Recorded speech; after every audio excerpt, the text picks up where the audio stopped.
good evening, everyone. Welcome to another Airfix and Chill. It's Monday, it's 8 o'clock, and we're going to just talk tonight. Hello, Mother, whoever's ringing me or texting me. She's dead, by the way.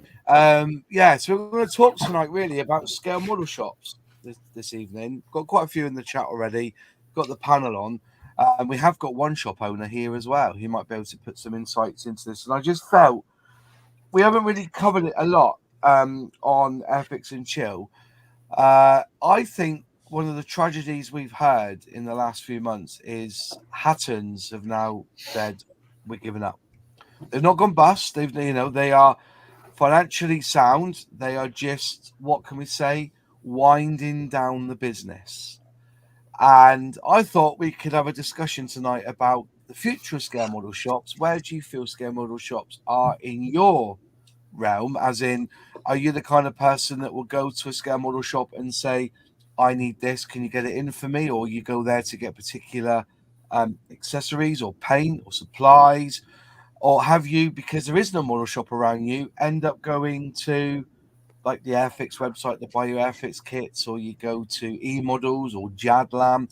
So basically it's a free-for-all tonight, and I'm going to try and get as many people in the chat on the side who are talking in the chat up on the screen and discuss their thoughts on it. So open up the floor on this one. Is there a future for scale model shops? And I'll tell you what, we'll start with you, John Alec, in America, who struggles getting to scale model shops. How do you feel that scale model shops are, in America for you? Yeah, so we have one hobby shop here, and it's primarily a model shop, but it's a hobby shop. So the city or town I live in, Frederick, Maryland, I think there's like 175,000 people that's in the I guess the incorporated area or something like that. There's one hobby shop. I mean, and so I will go there occasionally. If you look at the totality of the purchases I make, it's less than 5%. So it's like statistically insignificant. And I'll go in there just to see what they have. They kind of have the same stuff. Sometimes I'll go in there if I need something that I know that they're going to have, right? If I want to shop for something visually myself and see it, hold it, okay, yeah, this is what I need. This is what I'm going to get. I have yet to ask the guy that runs it's a nice guy. It's the type of place we call a mom and pop store. Real nice guy. I've never asked him to order anything for me. I feel good about supporting that local business. I know I'm paying full retail for these things. I don't go crazy when I go in there, but yeah, I might buy. They have a pretty big car collection, and building cars here is really big.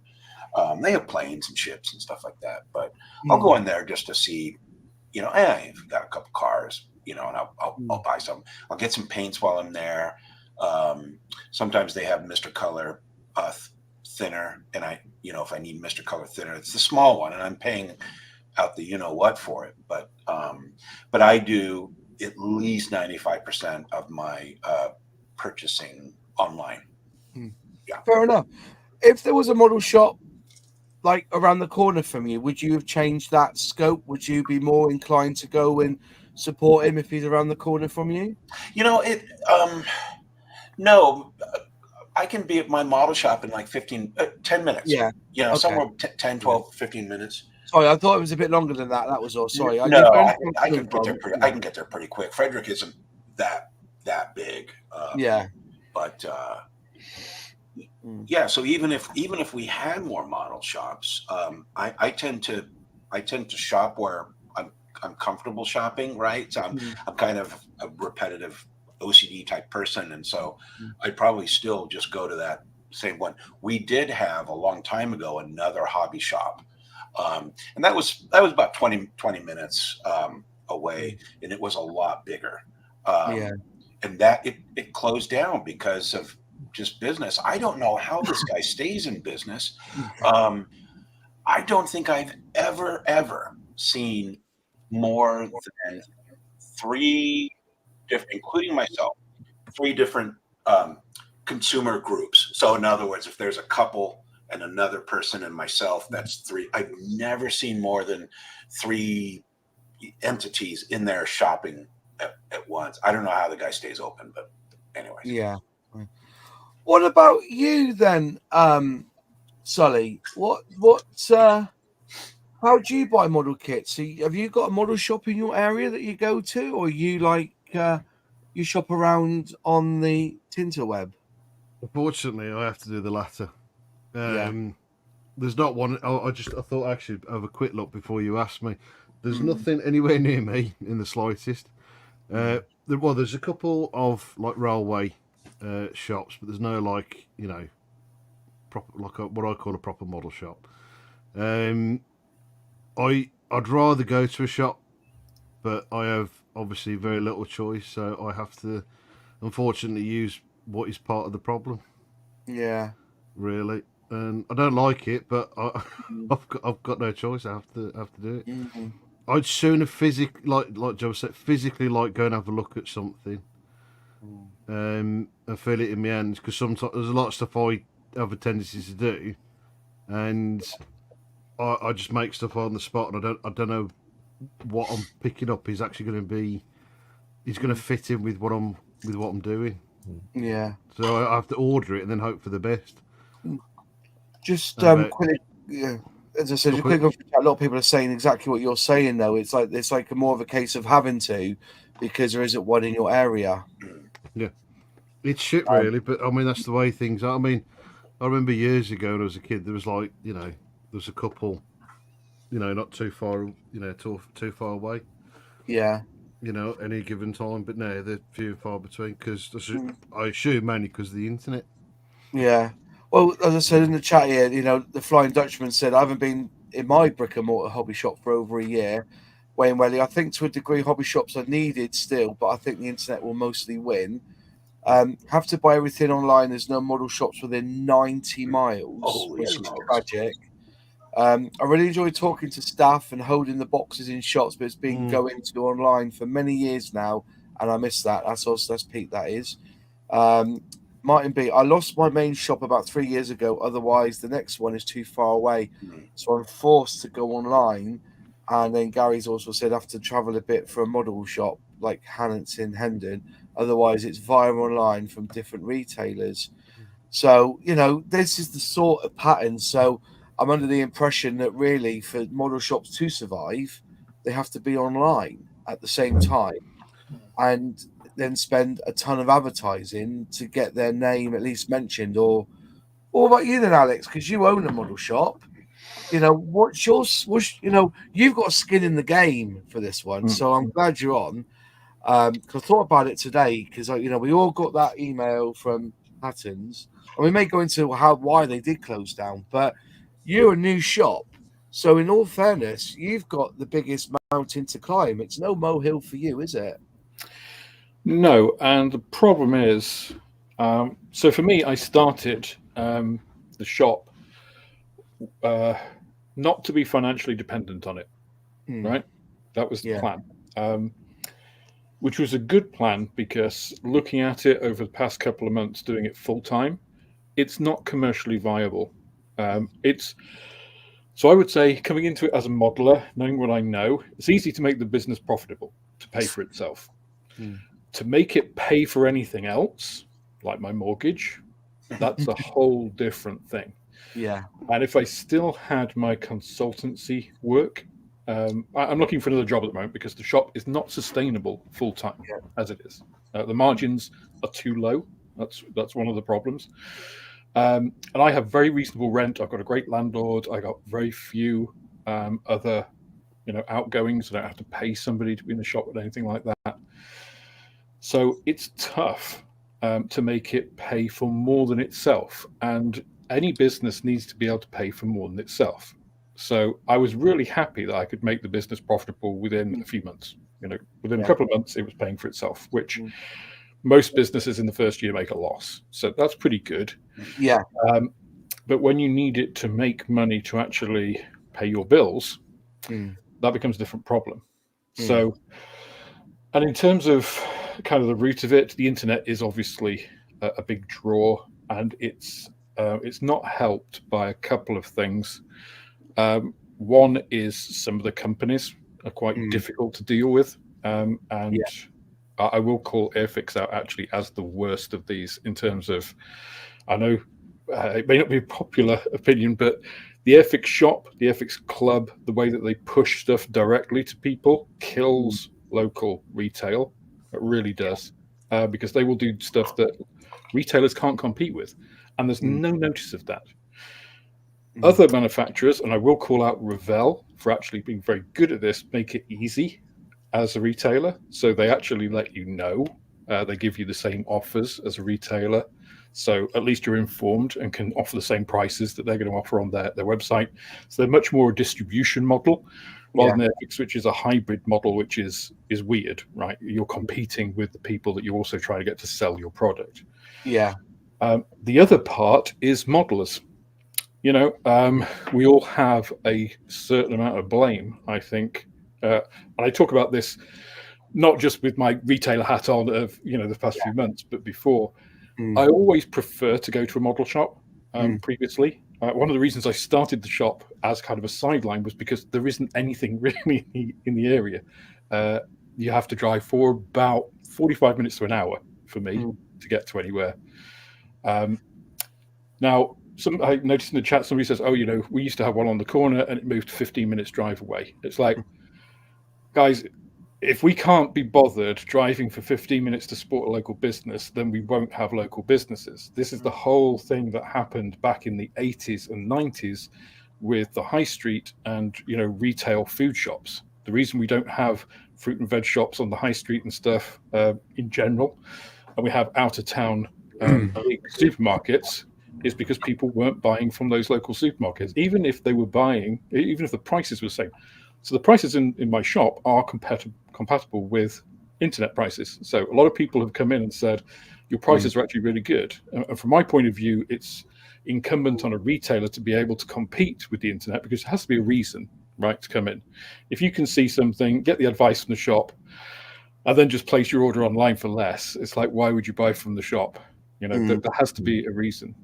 I mean, the value add to me of a shop is also because I am a modeler, I can actually chat to people and offer advice. And to me, it's one of the huge pluses of being in that position is to be able to talk to people. And I've had some fantastic conversations. The best bit about it all has been the customers who come in and I've had conversations with, either that are, you know, old modelers, actual, you know, plane and AFV operators, some great stories there, or that are, you know, just getting into the hobby, and you can advise, which is a great, I think the ability to be able to, you know, pass on knowledge and bring people into the hobby is a great privilege, you know.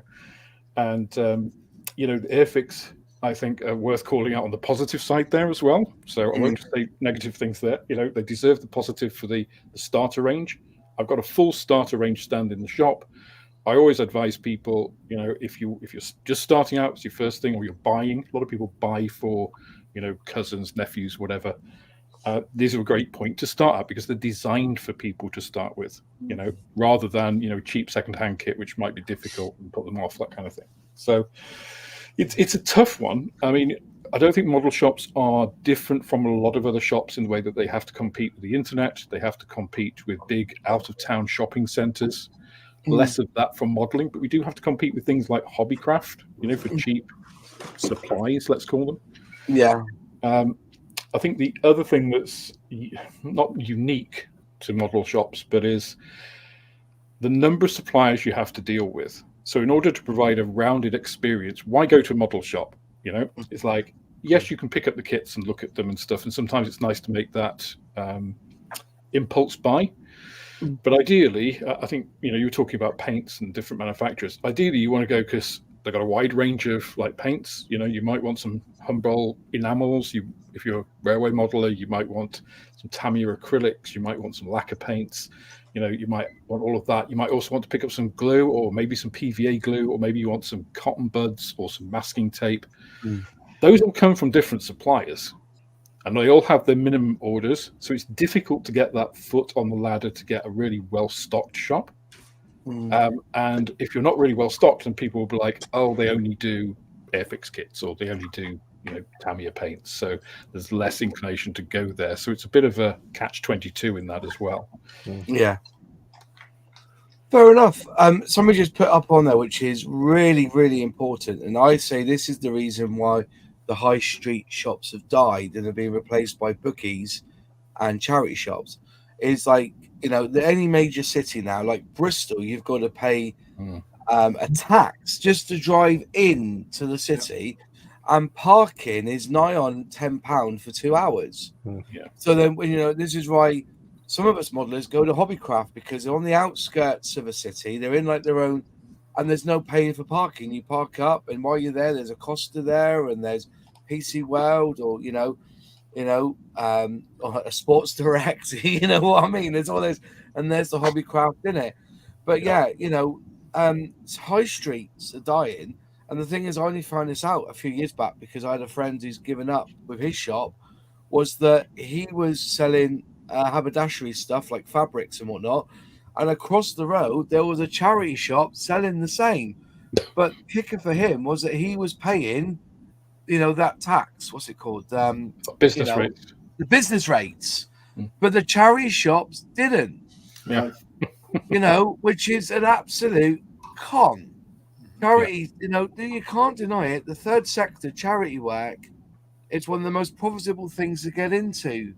If you're a CEO of, say, something like Oxfam or something, you want 100 grand a year. I've seen adverts for managers of charity shops bringing in 20 grand a year. That's what to be a manager of this charity shop, 20 grand. And so other people haven't got got a chance. But what I will say about Hobbycraft, yes, they have a range of modeling there. They do. But it's dire. They won't invest heavily. They will not invest. They've got the complete range of Revell. They've got the X and the XFs of Tamiya. But everything else, you can't find there. I'm just saying, they don't do Humbro either, I've noticed. I can't see Humbro. But then who does Humbro anyway? But I do Humbro. You do Humbro, yeah. Because you got a free stand. But like I'm saying, at the end of the day, if Hobbycraft, who are a big a big company, aren't going to invest, in what is that, 12 shelves or like a line of shelves, which has got, they're not the cheapest of kits. So I value that, I get that, but there's no experience there. So when you go in there, the woman who's probably telling you where the model kits are will only really know much about how to use one of these embossing machines, and that's it. And I have, just to try it out, they've put signs up saying, come along and do a course on scale modeling or a day with scale modeling. And I've put my email down, never heard a bean back from them. So it just shows you that they didn't have many takers. But going back to the actual brick and mortar hobby store, I don't think, because years ago it would be one or two brands of models. So you probably would have had an Airfix, Matchbox, and Revell in the model shop. You would have had two types of paint. You would have had your glues and whatnot. But if you really think about it, the actual experience of a scale modeler is that way exploded on us that there's some who, we don't just go by, we are Airfix modelers or we are Tamiya modelers, blah, blah. We're Vallejo painters. We are Tamiya painters. We use, MIG ammo bits. We want AK. So no, you cannot expect a small brick and mortar shop to be able to house it all. Hence why you need to go around looking around the interweb. It's a really good point, Moss. I mean, my shop is small, right? It's a small shop. Sully's seen it. He knows how big it is. You've probably seen it on the videos. I've got a 5-figure sum of stock. And I've tried to get like you say, a broad range, because limiting yourself to one or two brands, if you can show that you can do a lot and you can order stuff in specifically for people. And I do say, actually, I got some really good customers, some really good loyal repeat customers who will come in and say, can you order me a Tamiya, 024567 or whatever. Yeah. And, Yeah. because they're not worried about it being there the next day. They're okay with it being like 3 or 4 days. That's not a problem for them. But getting the stock is a huge initial barrier. But I think one of the things that we forget, and one of the reasons I always liked to go in model shops before starting mine, is you go into a model shop and quite often you will, if you're shopping on the internet, it's usually very focused. Like, I want to buy, for instance, a Tamiya F15C, right? We've got a group build, we're going to do this. And you'll get those things. If you go into a model shop, you might get the kit, but you'll also see, oh, God, yeah, I'm running low on super glue, or I'll see something like a little tool or just something. It doesn't have to be expensive or anything, but you just think, oh, yeah, I'll pick that up while I'm here. So it's that kind of that broad view of you start picking out little bits and you end up spending 3 times as much as you wanted to, but that's part of the joy of it. Whereas you don't get that with the internet. And if you do then come back, oh, I need to buy some super glue, and then you start putting it on, unless you've got Amazon Prime, which of course you are paying for postage in the whole package. Or I had a customer come into the shop the other day saying about paints, because they wanted a bunch of paints. And they're saying, yeah, I looked online and I could get these 2 from this manufacturer, but they had this one and this one were out of stock, and there's postage on each time. So if you have to buy from 3 or 4 shops, you're actually paying way over the odds, So I think that aspect of shops, I mean, shops in general, right? It's not just model shops, but I think we are kind of susceptible as well to, getting those, forgetting what we need, because there are so many pieces that we can get, And if you see some useful things in a model shop that you've been thinking about trying, but they're just not present at the top of your mind when you're doing a project, you wouldn't ever put them in a search engine because you wouldn't be thinking of it when you went to buy that specific thing. So I think that's one of the joys of a model shop. And I think the good model shops I've been into in the past have always had that aspect. I'll agree with that, because when I went to Alex's shop, which was, to be fair, was the last shop I ever went into, I had the intention, thought, I'm going to go in. I'm definitely going to buy a kit, because obviously at the time we're not long open. I thought I've got to at least buy 1 kit, support. And what did I come out with? 3 bloody kits, 2 paint brushes, and something else, I think. Free t-shirt, There you go. Oh, that was a free t-shirt. I think it's true. Go on, and you got it's it's the interaction as well with somebody, and especially if you're not sure on something, you can ask them. Because I mean, I've sat there looking at stuff online, and I've gone to ask my missus, and I'm thinking, well, I'm asking her because she can be 2 monkeys about what the omelette are doing, Yeah. And it is nice to have somebody that knows the same stuff as you do, and you can sort it out between you. Or or that sort of thing, and it's nice that I mean, I do always like going to a shop, for anything if I can. But the problem is, like we said before, the internet makes it too easy. You ain't going to be harsh. You ain't going to go anywhere. Get it delivered. It comes in a couple of days, and you're sorted. Yeah, that's Amazon Prime is that, isn't it? Amazon Prime is very much that case, isn't it? I didn't even use Amazon. I don't know if it might be just me. I'm not looking in the right places, but I struggle to find. I used to not, but I struggle to find stuff on Amazon now. I just get everything off eBay. The only thing I have to check is who's it coming from, because there's that one particular shop I'd rather not use. David Barber says it's the way of the world now, Moz. Customers demand a full range of products, all used to Amazon. And yeah, I do understand that. I really do. But what we're trying to get at is that, if you think about it, I'm not gonna deny there's shops online that I use. When I can get up to Buffer's Model Railway, I go up there. But it's I haven't been for nearly 6 months now. And but they do have a good range of certain products there. But they for instance, they don't sell the LP paints from Tamiya, which I used to use before Outlaw Paints came along. But yeah, we can argue the toss. At the end of the day, it's not a fair It's not a fair war online and brick and mortar. Because as I said, brick and mortar, you've got the rates to pay, and everything else. And I remember years ago. Do you remember? Just bringing this up now. Do you remember the old Tesco row years ago? You could buy DVDs cheaper from Tesco because there was no VAT on them because they were shipping them from Jersey. Do you remember that debate? And the bloody government closed that loophole quick enough, didn't they? So maybe the loophole between online and brick and mortar needs to be closed even further in that respect. But you're not going to, if That's you're like play.com, isn't it? Yeah, play.com. So but Tesco's doing it as well, weren't they? Play.com and all that. But this, the idea of online, when you go on Amazon, if you want to be a retailer, you can go on Amazon, but they take their 30%, which is basically no profit if your profit margins are at 24%, if you see what I mean. But it's ease, isn't it? But yeah, it's all the same. It was Hobbycraft at Newton Abbot last week. It was all crammed into 2 shelf units like an afterthought. Very poor. Hobbycraft in my local retail park is absolutely terrible for parking. We'll never go there. We're getting a lot of this coming through. It's I think Celtic was saying like having experience of going to brick and mortar, and I think that's why we tend to buy more model kits at model shows, because you're in that hive, aren't you? You're talking, you're thinking, you're seeing. I would never have bought that ICM boat that I built last week or week before if it wasn't for the fact somebody else bought it and they had a raft of 7 of them, and I thought for 20 quid I want a bad little buy, so I went and bought it because I was in that moment. Maybe we could get that experience of a scale model show into a scale model shop, so it makes it an experience of going there. But that doesn't help to any of us, because if the scale model shop is 90 miles away, or it's in the middle of on a high street somewhere where you've got to park the car and costing, it'd be cheaper just to buy it online.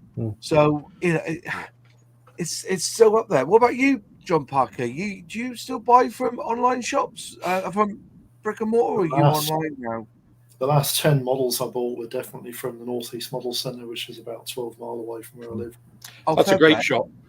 It is an amazing shop.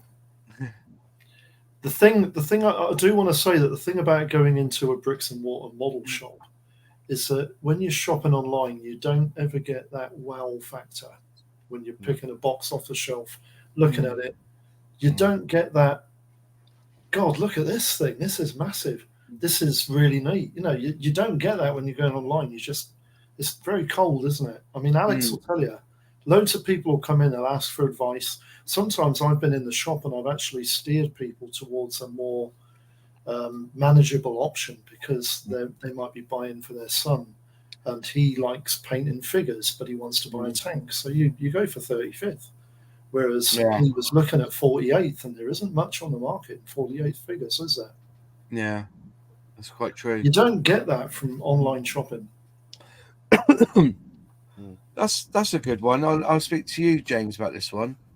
With less and less local modelling shops and the newspapers carrying stories that railway modelling is dying out, where do you think our hobby stands as of now? Dying, stale, or on the up?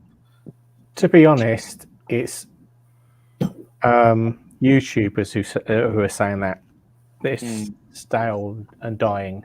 The fact is, most of these the railway modelers are buying them from all the model shops, all the railway model shops. So you've got, as well as Hattons, Rails of Sheffield, D-Rails. God, I've got to think of these off the top of my. I'm trying to think of these off the top of my head. Yeah, I get that. Yeah, and also from the websites. So it's not dying at all. Yeah. Well, as I said, I don't think scale modelling is dying. I know a lot of disgruntled railway modelers, who are saying that, what's there to come? There's a lot to be said. Why have Hornby decided to bring out TT120? Because they've done everything else before. Now they've got a new scale to aim at.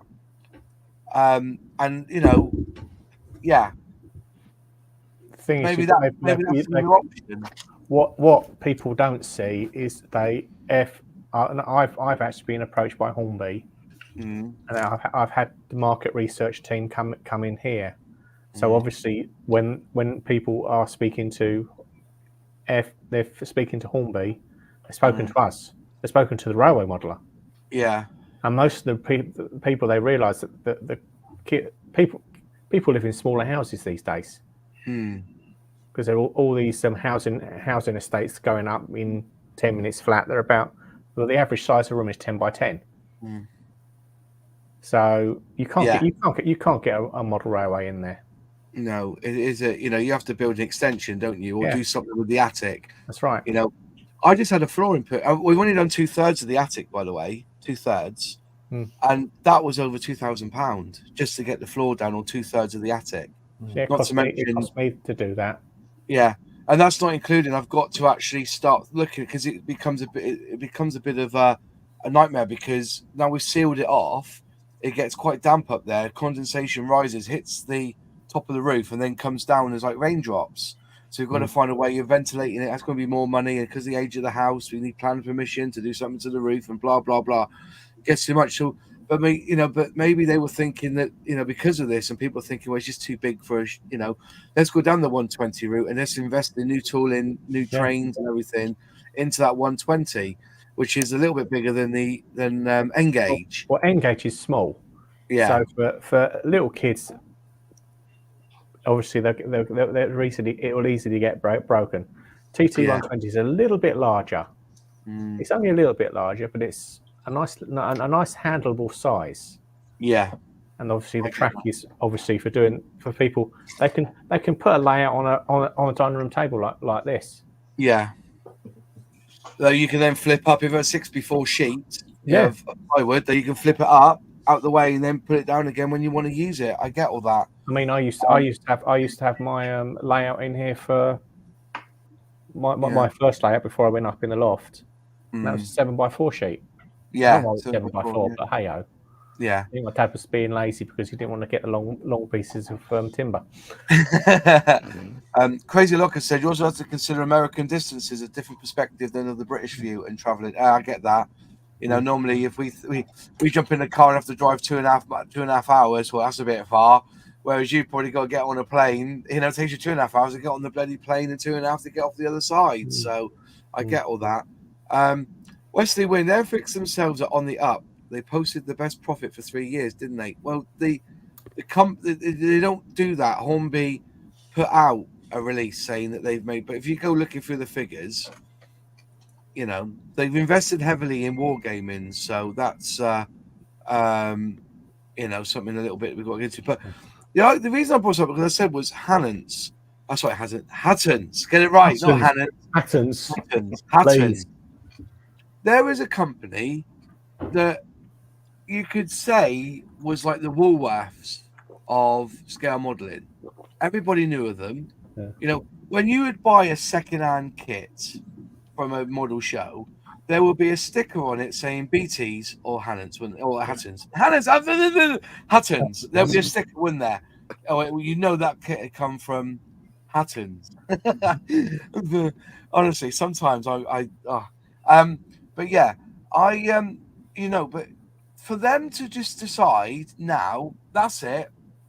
There's not enough meat on the bone now. They haven't gone bust. They're going to wind down the business. For some, they have a lot of what I would say loyal customers. Yeah. If somebody like them feel the need to do that, what does it say of the state of brick and mortar model shops in this country? What do you think, Sully? What's your thoughts on that? I think there's always going to be one somewhere. I don't know. Maybe it's going to be like fashions. They just disappear, and then maybe in the future that they may start popping back up again. Because I think generally most people, and it always seems like it from the chat, that most people would sooner go to a shop than do it online. Yeah. I think I don't know. I might be wrong. I'd like to see, like shops come back, but like you say, I get it, because like you says, you've got all the shit that you've got to pay for to just to have the shop. Never mind what goes in it. Yeah. And stock and the staff and all that sort of business. Because I did retail for best part of 20 years, so I know what it's like. Even though I wasn't involved in that part of it, I knew what it was, what it was like, because I've been in businesses where people got laid off and stuff like that, so Yeah. But I mean, I'd like to see shops come back, and it was great when Alex the other year said, I'm opening a shop. Nowhere near me, obviously, which is a pain in the arse, but at least move your shop, but move it your was shop. not. Yeah, it's come back up this way a bit, but it was just nice the fact that rather than a shop saying, "Oh, we're going under" or "We're closing," there's a shop opening, and that was nice to hear that for a change, because it's something you very rarely hear. Yeah. I mean, I think almost we need like that that renaissance in. I think it has to come from modelers, really. But like you had with like recycled clothing, we need that kind of hipster kind of movement where people, actively go out and look for these shops and support them in the way, not in the way that hipster shops charge, like 50 quid for a shirt that's 50 years old. Because I think it is the responsibility again of the retailer to. I think somebody mentioned before, having a full range is fine. If it's all at RRP, it's like, well, that what is the advantage? Yes, you can have an experience and stuff, but I think modelers are kind of conditioned to be bargain hunters. Yeah. And you have to have that thing that when you come into the shop, if you look at it and it's kind of internet equivalent prices, it's like, well, yeah, I could go home and buy the kit, a couple of kits he's got here and the one he doesn't have from Jadlam or whatever. But then I've got to pay postage on top of that and wait for a few days. Whereas, I could buy them here. I'm not going to buy the kit that of the 3 kits, he's got 2 here and he doesn't have the other one, but he could order it for me. It's just getting to that point where we're prepared of like, yeah, actually, I'm going to do that and then come back for the other one, or just wait, because it's like, realistically, are you going to do those 2 kits in the time that it takes for that other kit to come in? And realistically, we probably won't even started the first one. So I think there has to be that kind of almost, like I say, renaissance in the attitudes of modelers to actually go out and support it, because it is too easy just to buy, oh, I want this, it's on Amazon, or Airfix is doing a 40% off sale, so I'll buy that Vulcan. It's like, well, are you going to do that Vulcan, or is it going to sit in your loft for 20 years?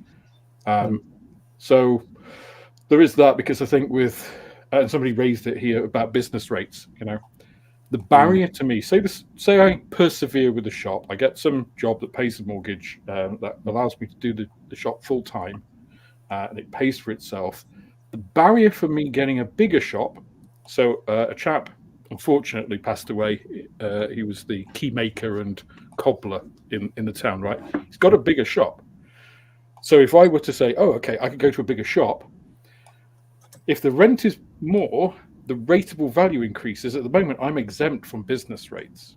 Now, if I move to a bigger shop, I suddenly get in business rates. It's like, well, what's the actual incentive for me to be successful and expand? It's actually not, because then I'm going to be looking at not a 24% margin, but like maybe a 14, because I got to accommodate the business rates in that. So I think from a wider perspective, this goes to all retail, right? If councils are serious about regenerating high streets and stuff, it is all the stuff that you mentioned, Moss. Parking, business rates. Yeah. How many? I mean, I bet we're all living in towns, no matter where we are.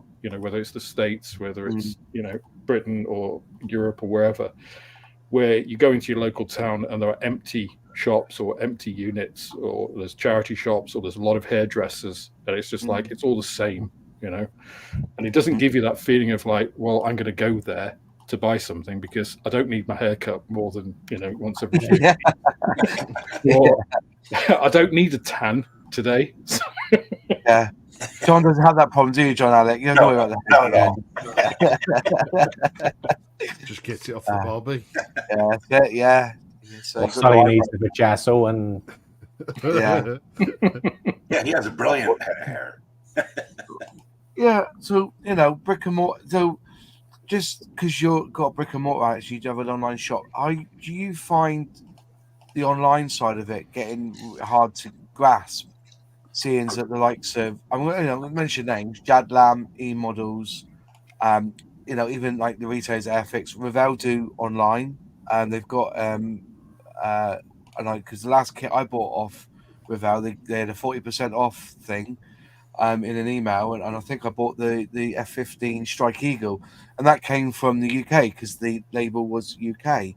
But you must have to, rely on getting your name out there through your YouTube channel, and I presume a little bit of Google AdSense, I suppose.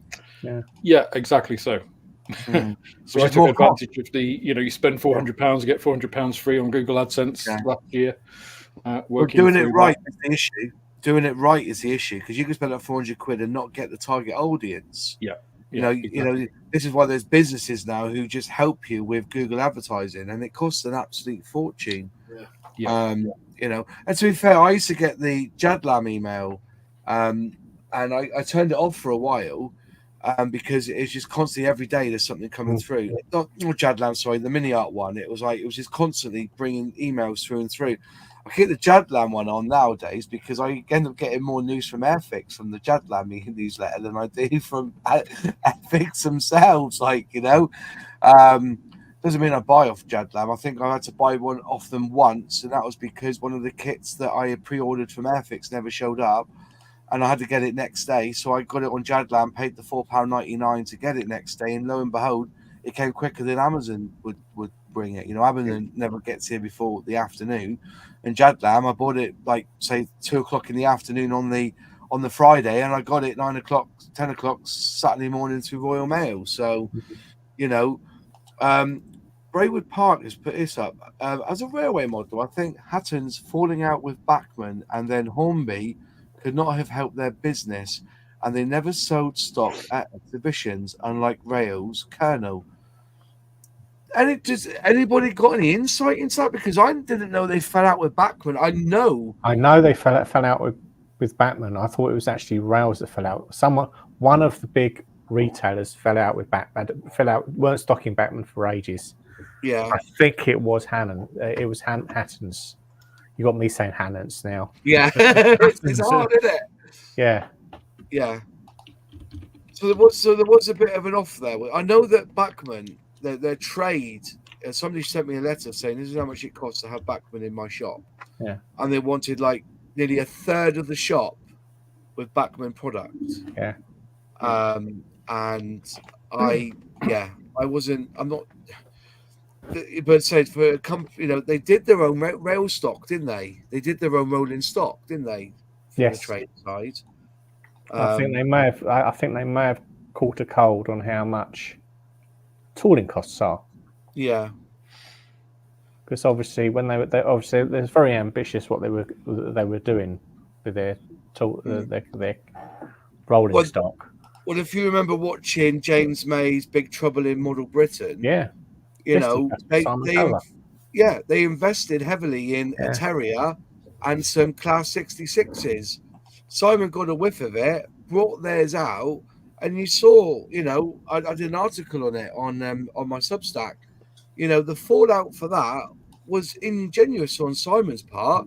He knew exactly what he was doing, but to say on the show, clearly, what are they doing getting into our side of the business for? We don't go into their side of the business. Well, it's bollocks, because they're selling your product online, and you weren't doing anything like Terriers and whatnot, and they wanted, they've been waiting for years for you to bring out this stuff, and there was nothing. So boom, that was it then. So, and I think in the end they didn't bother going down that route, and they kept it quiet, didn't they, when they started doing their own produce. But I didn't know about Bachmann or that. But Bachmann are quite big because they do model kits as well, don't they? Aren't they the AIP? Aren't they another? Don't they bring in Tamiya or something? Trumpeter, Hobby Boss. I Love Kit. Yeah. Bachmann do Academy. Cagliari. HK. Various other bits. So, I mean, actually, Bachmann and so you've got Bachmann, you have Creative Hobbies and the Hobby Company. Are all the main importers for a lot of the like Far Eastern kits and stuff. And then there's a couple of other smaller ones that come in. they're all actually pretty good from the model side. I can't speak to the model railway bit, but This is Bachman you're talking about, yeah? yeah, Bachman Creative, the hobby company. Now they all, and again, I will go back to manufacturers being responsible and importers as well. But if you look at Bachman Creative and the hobby company, they all have online portals. They don't really push them, and they're all RRP. So they're not really, they understand distribution in that they aren't trying to, excuse my language, fuck the people that they're also supporting. Whereas the manufacturers, Airfix and Revell pushing their own portals. Revell, as I say, are better because they give you the same kind of offers. They give you notice, so you can choose whether you're going to, to do that or whether you're just going to let the cheap stuff go, direct. Airfix, not so much. Airfix, I find, have a really strange business model. I've never encountered it in 30 years of doing business. The way that Airfix have this dual nature of really pushing direct sales, and they really do push direct sales, and then having a distribution network. It's like, well, which do you want? Because you can't have your cake and eat it and, come out of this smelling of roses. You really got to decide which is you're really going to put your, you're really going to back, because they're kind of incompatible. Okay.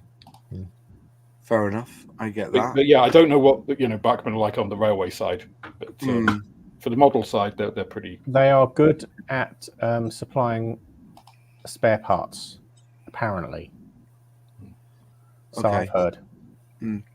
I think they all do to an extent. This is why I did my video about the Airfix kits. People were saying, "Oh, this isn't," and so I thought I'll do a video because people think you go through customer services. Don't bother with customer services. Go through technicalservices.uk at airfix.com, and they are more helpful. As long as you've got that sticker on the back and you have a proof of receipt, whether you buy it from a model shop or from the Airfix website, you've got that receipt, they will ultimately sort it out for you. Because, I get it when people are buying second-hand kits and whatnot, they can't really help, but they do have a service where they do have the part in stock. Or the other thing is, Moss, if you have a particular VPN, you can make it look as though you're emailing from Moss, and then you get the parts straight away. All lies. I've even done it twice now on my normal email address, and it's happened. So I've been pretty good. Short. Again, it's short. And that's one of the things, that comes with buying Airfix kits. They some of them will come with short shots, and that's why people don't trust Airfix abroad, because trying to get spare parts, the only thing they can do is take that kit back to the shop and hope for the best. But Revell are very good. Can I add something, Moss? Yeah. If you've got a second-hand kit that's really old, don't be surprised if you contact the company and they have got a spare that you're after. Yeah, I remember years ago, I had a Yeah. Sheridan tank which when I tried to put the tracks on it, the track snapped, and Airfix supplied me with two because the first replacement one snapped as well. Yeah. But that kit was out of production for 15 years. You have to pay for it, though, don't you? You have to pay for them spares. No, they sent it me free. Oh, you were lucky then. Did you use But the it was wild, but they did send it me free. Did you use the more I 651 used the email? email. Yeah, I used the email system. Yeah, which was a bit of a joke. Yeah. No, I also told them that I was involved with the Air Training Corps modelling department, and we were about to enter a competition, and I can't get the tracks for the Sheridan for some reason, and they came through the post 4 or 5 days. Yeah, but they came. Yeah. It is like it. So going then for brick and mortar, then, if you had to buy online, is there something about a particular company why you use them? For me, I'm going to lay it online now.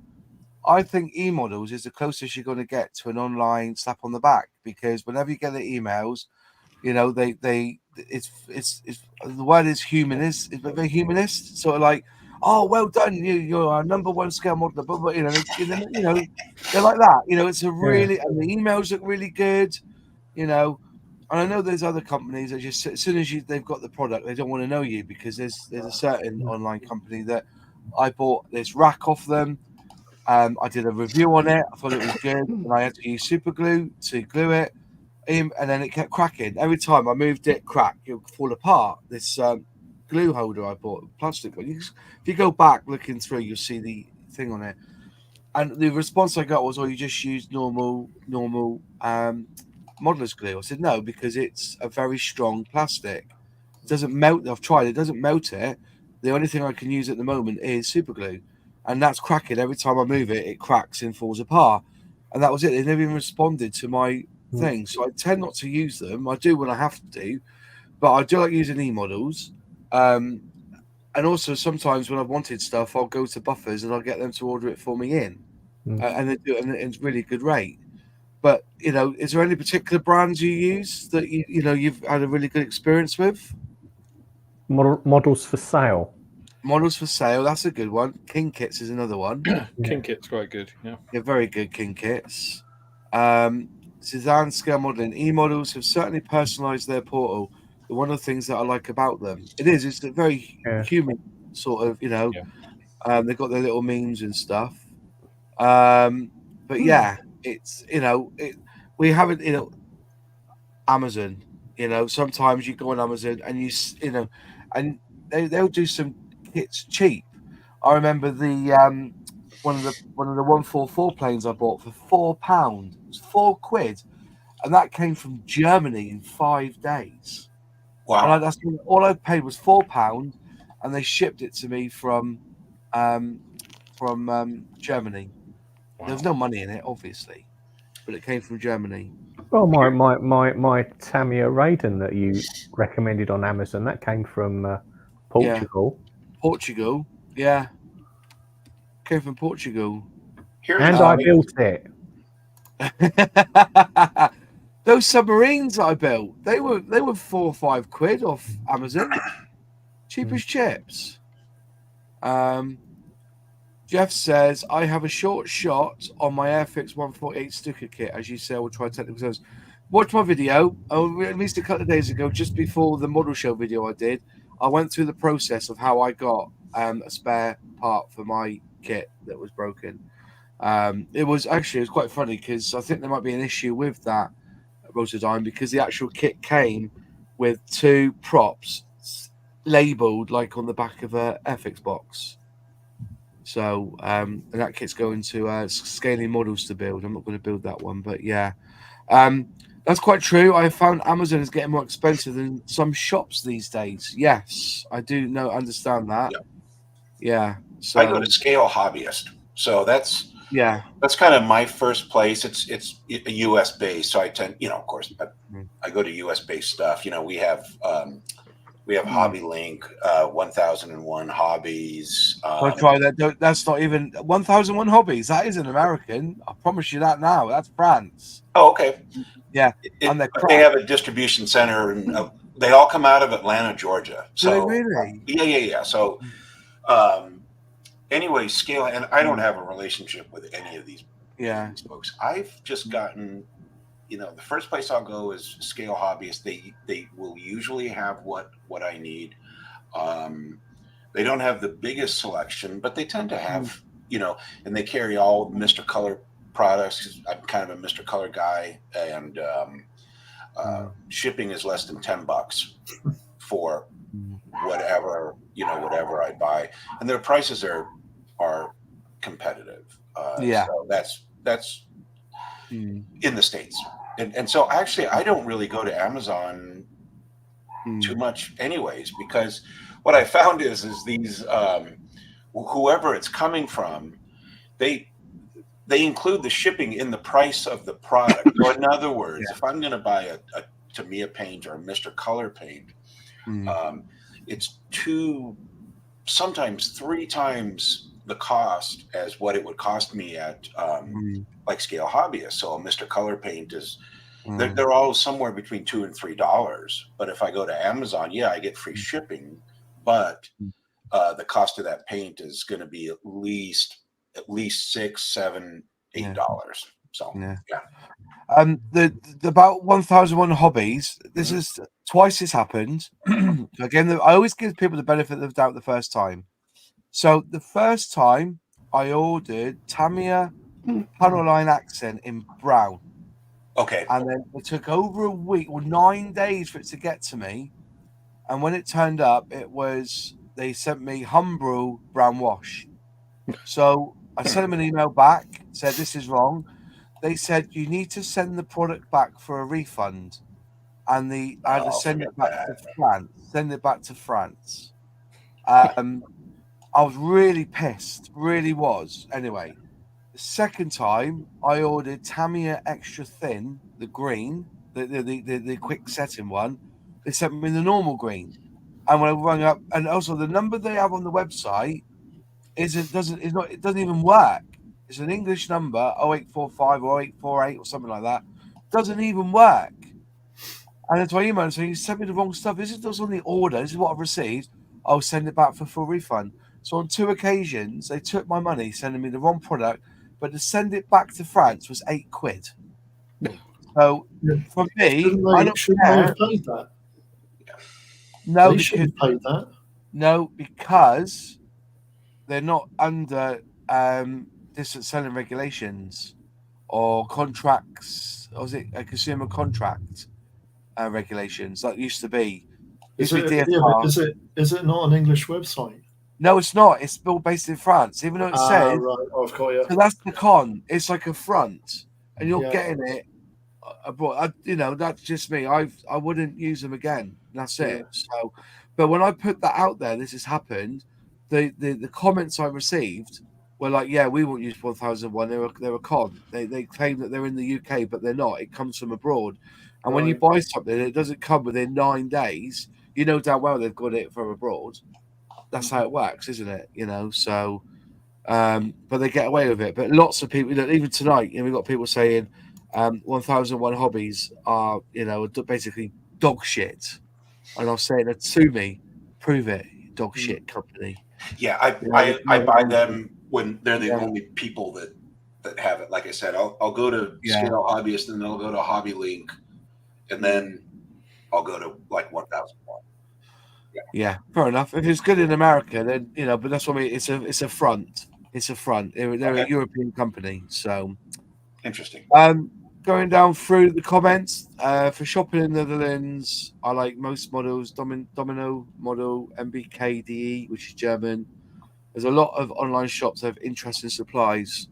Yeah, you're quite right there, Repart. We've said it for years. The Haddon's website is shockingly shite. Yeah, it is. It's terrible.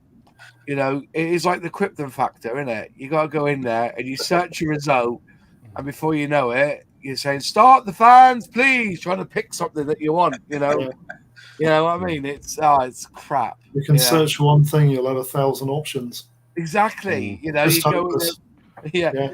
go in there for a decal sheet, and you end up with a sprue cutter come up. Like, you know what I mean? Yeah. But that's it. So, we have opened a can of worms mentioning these shops. But I'm just telling you how it is for me.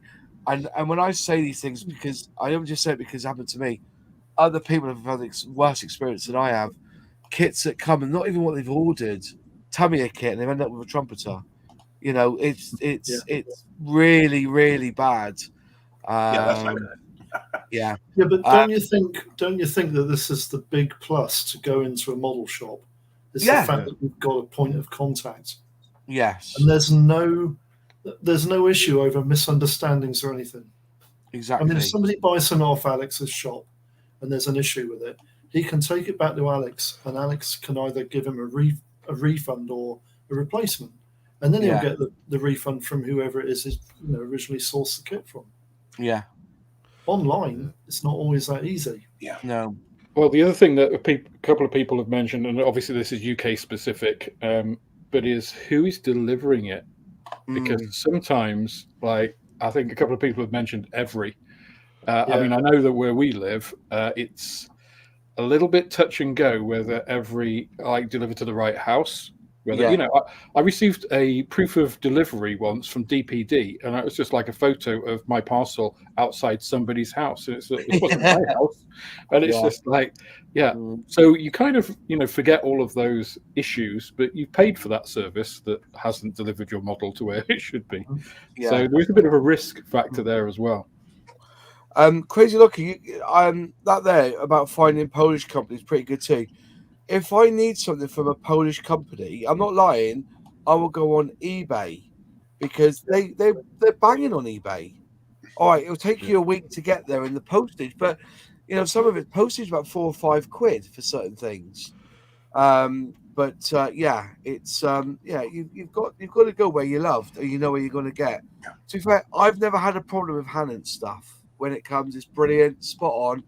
It's just taken me an hour a day, 2 cups of coffee, 5 cigarettes, and you know, to find the thing that I want. And I think deep down they know this, but because their range is massive, because see, that's another thing. It's like, should importers be allowed to sell to third party, you know, to the end user? You know, lots to be said about that, because years ago, working in certain trades like I have, you couldn't just buy, say, a Sachs clutch from the Sachs website, or Ferodo brake pad from Ferodo. They were the guys, and you would have to go to a retailer to buy the product. So, you know, that happens a lot. Hanons are importers, and they will sell to the public. Do Bachmann do the same, Alex? Do they sell to the public? I'm not sure if Bachmann do, but Creative and Hobby Company both do. But again, they, you know, it's all RRP. And I think a lot of people have mentioned it in the comments about Hanons. You know, if you want something specific, if you want, you know, the brass turned pitot tube for an Airfix F111, you'll be able to find it on Hanons. It'll be retail price, and it'll have, you know, the £4 of Hanons postage on to put it in a small envelope and, you know, pay Royal Mail to. You got to spend over £12 now before they even send it out to you. They've got really? a price point. Yeah, you can't just buy. Tells you the last time I bought from Hanons. Yeah, that's right. Yeah, but they're really good for that. You know, if you want something absolutely specific, they will have it at that price. But I mean, in terms of restricting them to selling to the public, I mean, if the main manufacturers do, you can't really say that, well, they can't, you know? Yeah. Well, if I remember rightly, on Batman's site, you will get a list of who their stockists are. Yeah, I understand that. Yeah. And I think that. Go on, Sully. I was going to say, I was thinking, I don't think Batman, they'll only sell to distributors. Batman don't sell direct to the public. I think I remember seeing something about that once before. Yeah. Something. Yeah, I get that. Hanon search is incredibly complex, but also very complete. But is it? If you're looking for a certain thing and something else comes up, it's not. Well, it's over complete then. Yeah, sometimes if you want to make sure you capture it, because they got all the different categories, you know, haven't they? Like aircraft decals that, you know, have a gloss sheen and were made under the blue moon. You know, it's just like, well, I don't know. Were they? You know, got all these things. And if you try and be really generic, you'll get like, found 1,082 results, and you got like 100 pages of things to pour through. So it's not user friendly. I've struggled finding very specific stuff. I've had to put it into a general. I can't think what I was looking for now. Just say, for example, I was looking for 48 scale spit. I don't know, pitot tube or something like that. I can't find it in that, but if I put Spitfire pitot tube, it will come in with all the 1,001 other fucking ones that they're doing that, but in every other scale. But I've had it a few times. AI powered for sure. It's like powered by the 90s. Terrible. Tell you what, it was decals I was looking for, and I had to put it in a general of that that particular subject just to get what I wanted, and I had to trawl through a lot of stuff to find it. Sometimes I have actually found stuff when I've specifically put it in but Yeah. that's rare, to be honest. I will say this much though. I will say this: have you ever done a Google search or something and it's come up with the Hannons list? That's what gets me. It's easier to search on Google than it is to actually search on the Hannons website.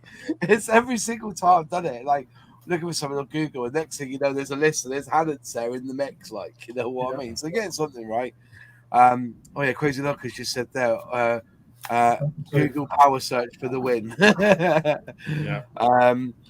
But if you have a part number, your job at Hannons is easy. Otherwise, yeah, I don't. But I said, do use the Google. As to what I normally do is I look on the Backman site and then I send a screenshot to the hobby shop, and he orders it for me when he is open the next day. That's a good shout. That is a good shout. Never thought of doing that. To be fair, never thought of doing that. And somebody here, Lee Brown, says, I feel a bit spoiled because Hannons is actually my local model shop here in Lowestoft. Yeah. Lucky bastard. Yeah. But then I'm glad it's not, because I would just be broke. Yeah, Crazy Locker just said, the Hub's go broke. Crazy, stop reading my mind, you bugger. Stop reading my mind. To be fair, eBay's lethal for me. Oh, yeah. eBay's absolutely lethal. Look for one thing and about, I'll save that for later. Could I also say, right, do you think the Airfix website is shite? When you buy a product, you say, you're buying a Spitfire Mark 48, 148, Mark whatever, and then you click on the checkout, and then underneath it comes up, do you need to buy these 3 items with it? And there's nothing related to those 3 items. Yeah. Do you know what I mean? It's like, do you want to buy this lightning? Do you want some pink Humbrol paint? You know what I mean? Yeah. Mind you, I've had the same with eBay. 3D printer. No, I don't. You know what I mean? You know what I mean? I have had the same thing with eBay. Yeah. You know, others bought this, also bought. I'm like, why do I need a hose pipe? Yeah. Kit? You know what I mean? So what? I think the best one for me was when I went on to the I bought the thingy, my very first airbrush. I went looking for the Badger one, and they came up with this all-in-one. So you get the compressor with a tank, you get a hose, and you get an airbrush with it. And it was about 140 quid, but it was still about £80 cheaper than the Badger one that was a standalone. But it just had a different name on it. So what I did, I clicked on it, and underneath it says, people who bought this set also bought the hose, the airbrush, like as a separate item. And then they had the compressor. And you buy it 2 of everything, like, you know, you think, no, you know what I mean? And I said, no, I don't want all that. But yeah, I find myself doing that. It's some of the, you know, other people have bought is bollocks. It really is. You know, like I said, when it said you want to buy a 3D printer, I was like, no, straight to basket for that, please. Not a chance. So, I have had the odd experience on the Airfix website where I've looked for something specific and it hasn't found it. You know, yes. They'll announce something and you type it in, and it's just like, yeah. And then you go onto the shop and look in the general category and it's there, and you think, well, why didn't it find it? Yeah.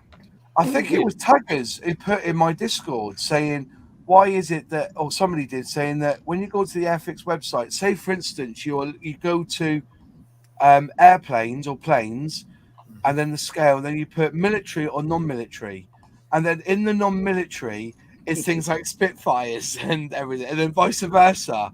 It's like they're trying to hit you from all angles. So you're looking for a Concorde, and you go on there, so you go non-military, and in the same list as Concorde is a Vulcan. So yeah, I get that quite a lot. But the it is very clunky. Yeah, the best. I'm not going to lie here. One of the best websites is Revell's website. Their online portal's very good. Mini art, yeah, it's all right. The mini art site is really slow. I've accessed it from different places.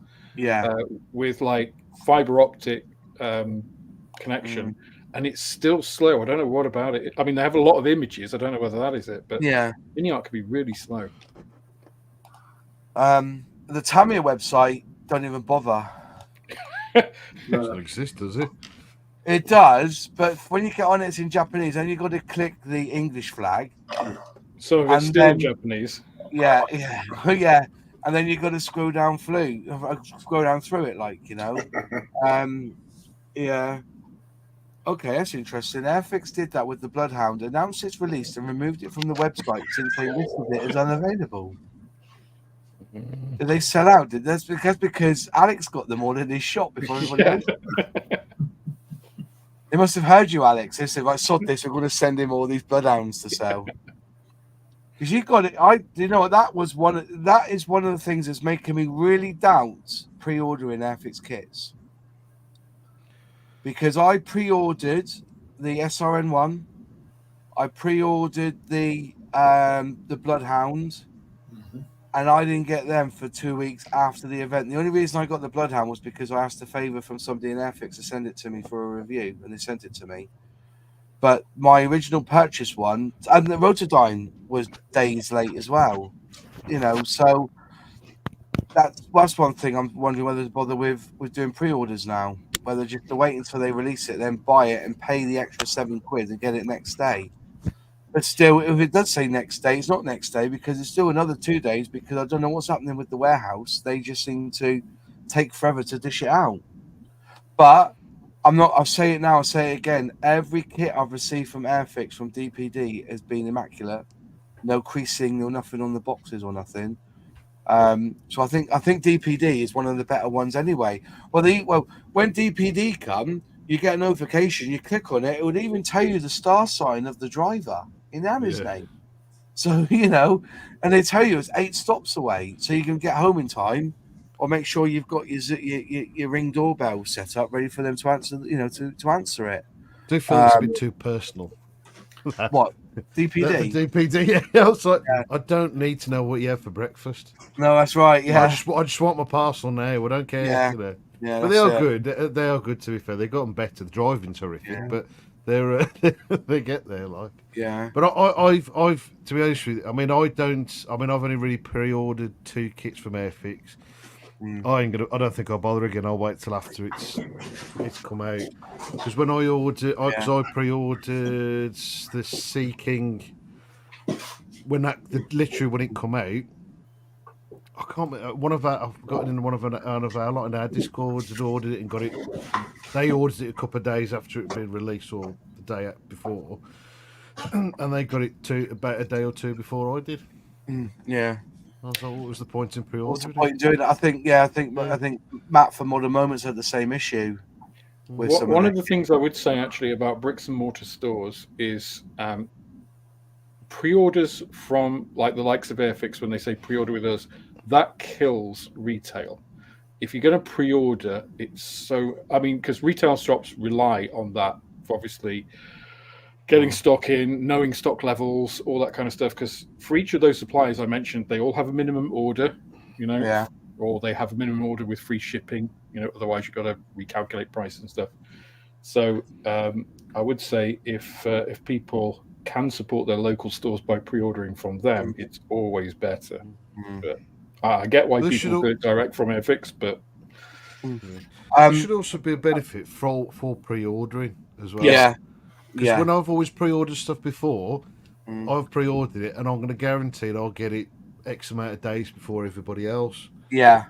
But, you know, when I this is the stuff I pre-ordered, you know, like Mechanic, you know, people that had bought it a couple of days beforehand, before it being released, and got it before I did. So I was like, what's the point of pre-order? There's no benefit to me then. That was the other kit I was waiting on, was the Gannett. Yeah.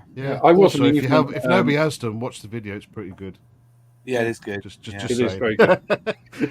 I wasn't even an Airfix Club member when I ordered the Airfix Spitfire when it came out, and I had it before people that pre-ordered it, and I just did it on a whim. So, well, not exactly on a whim, but you know, I just ordered it from Airfix directly, not pre-order anything, and I got it before people that pre-ordered, which was nice for me, but it's wrong.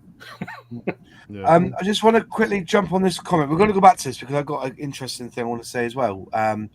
David Barber, yes, I have an issue with the Airfix. I renewed my membership in December 23, but can't buy the 2024 membership kit as a 2023 member. If you give customer services a ring and explain the situation, because this is the situation which I found myself when I did my club video. I said they went digital only. I've got the screenshots here.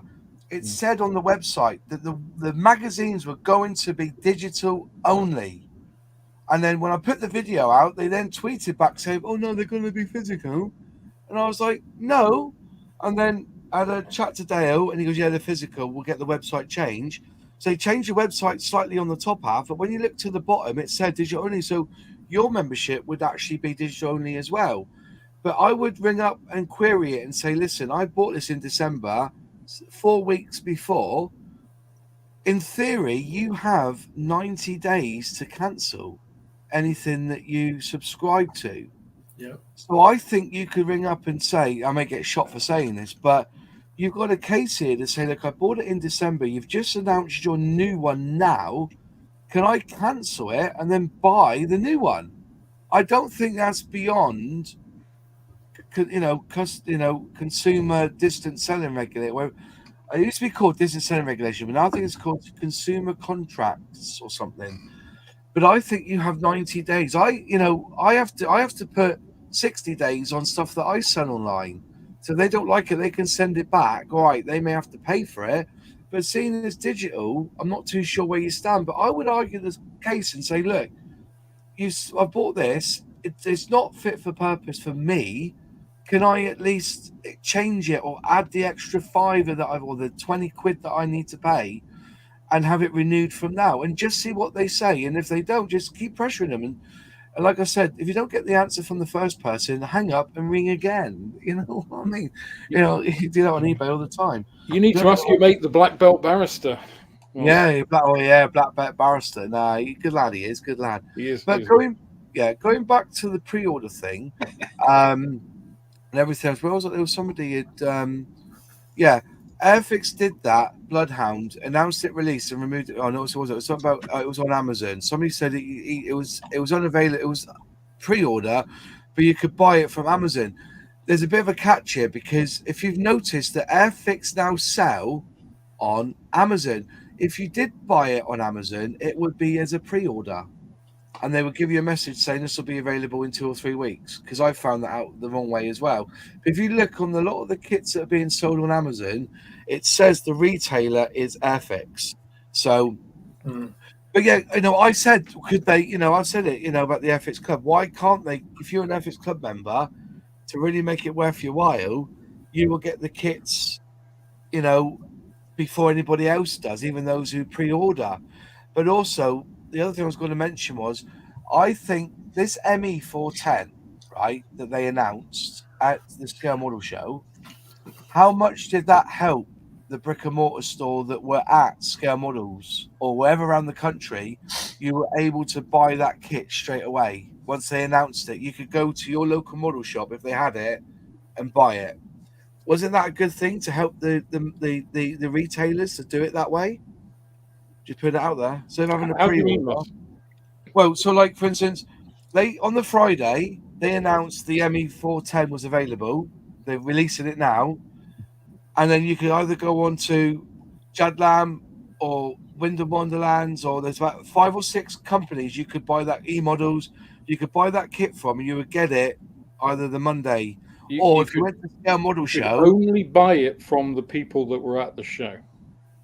You couldn't buy. They didn't have them in other. They weren't available for anybody else. You couldn't buy it on the e-model shop on the Friday and get it on the Monday, because I'm sure you could. No.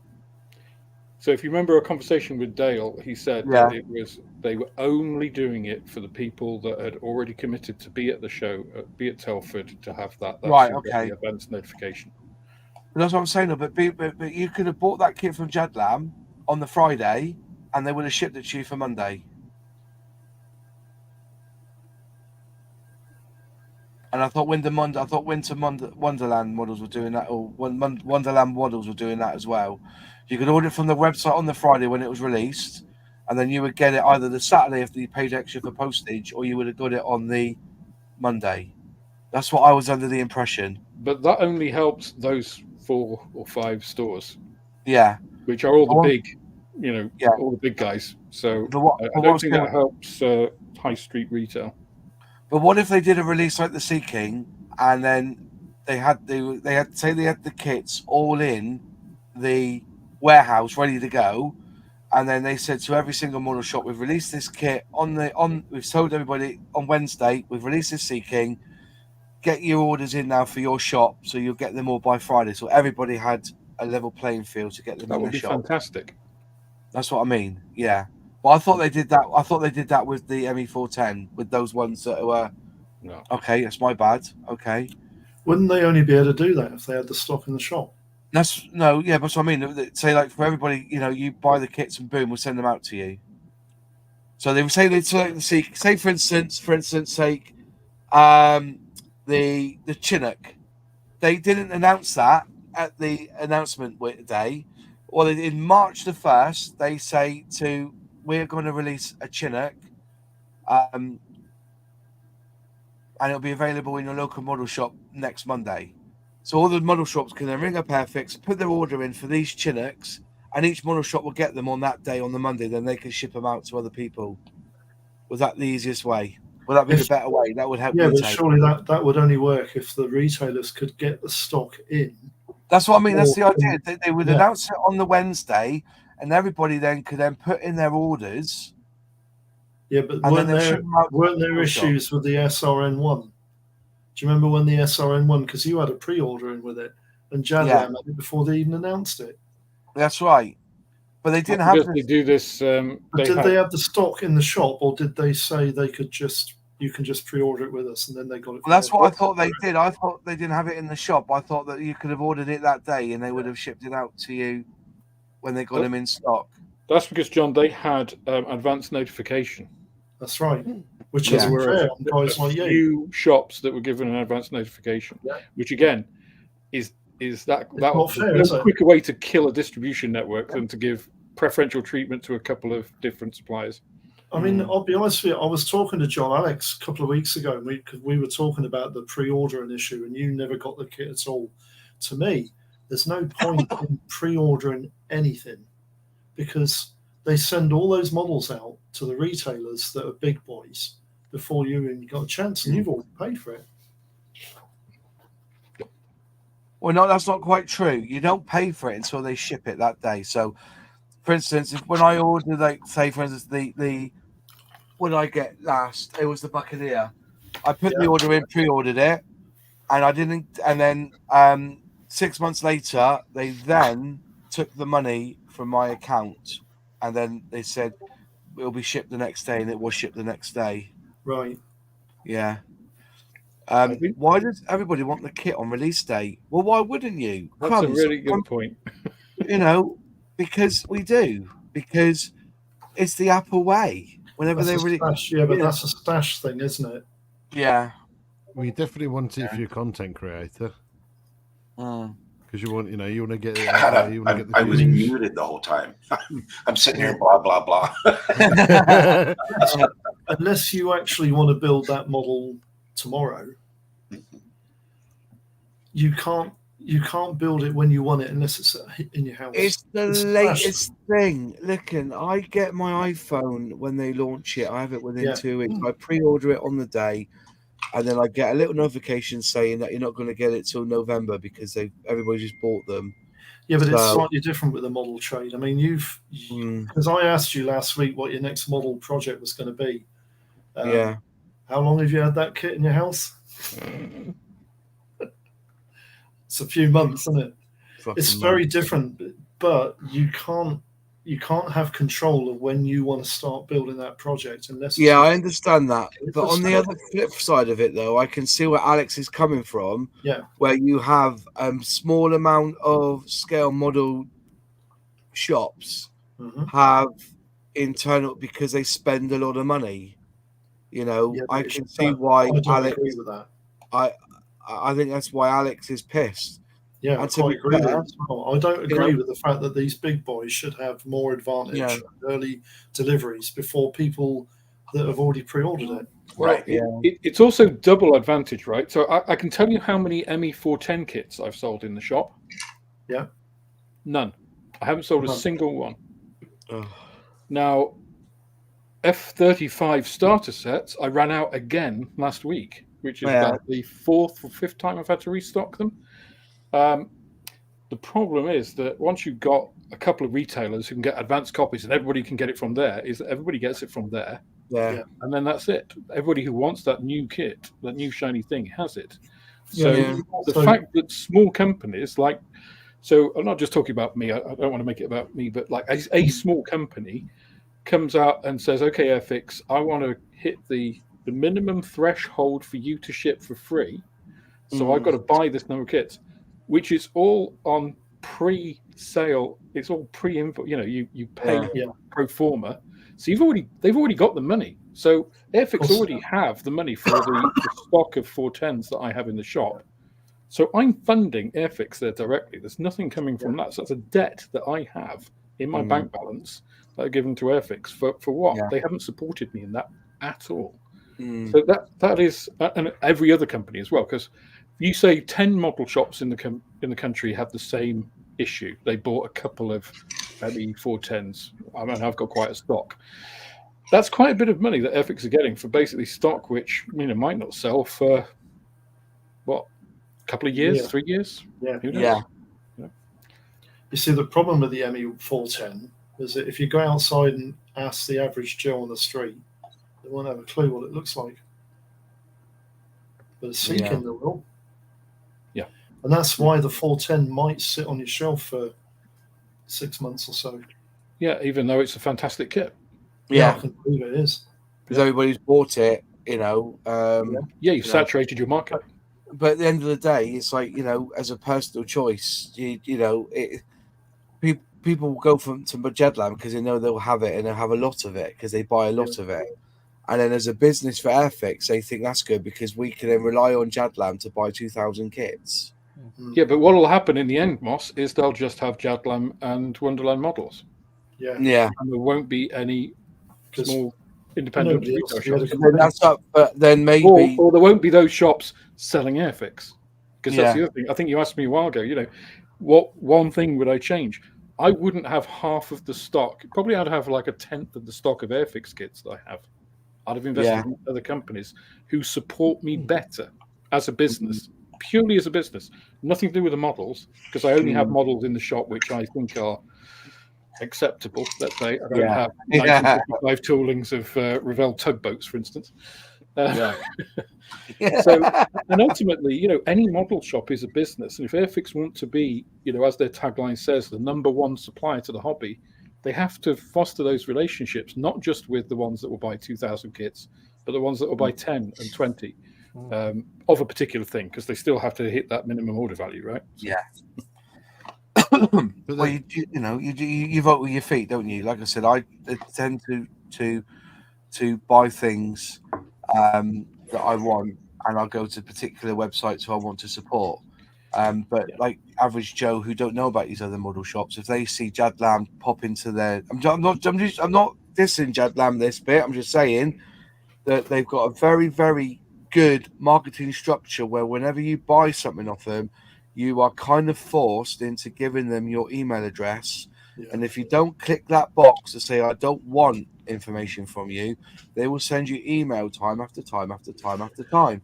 And so when the big release like that SRN one or the 410 comes out, they will then they will be able to get to the market they've already got the info from, you know.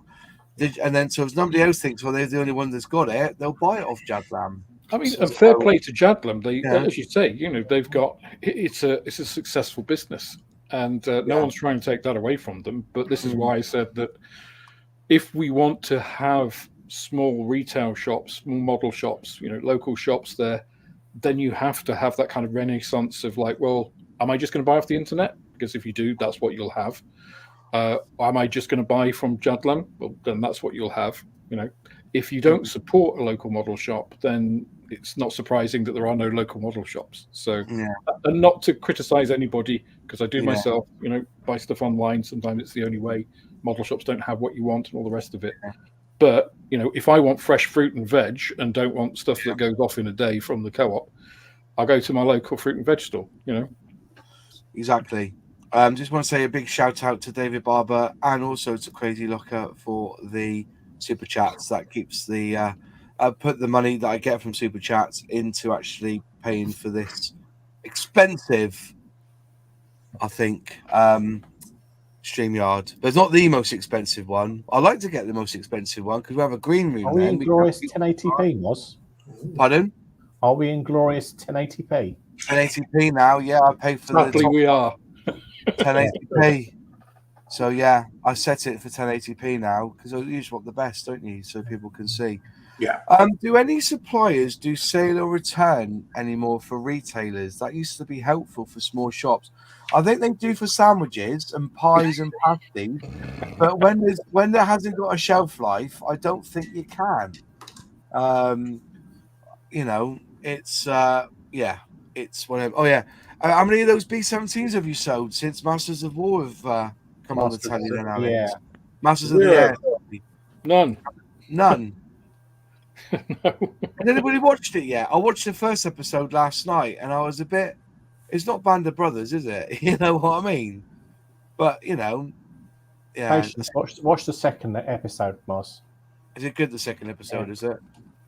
Somebody said that they can't watch it because when they're coming into land, the flaps were up or something. They couldn't watch it or something because the flaps were wrong.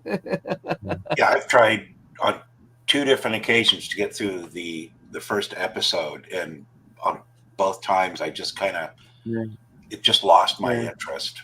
Yeah, I was really looking forward to it. So I'll watch the second one. I saw the second one was out, so I'll check that out. Yeah. I'll have to check that out. I'll have to check that out this week on my Apple TV.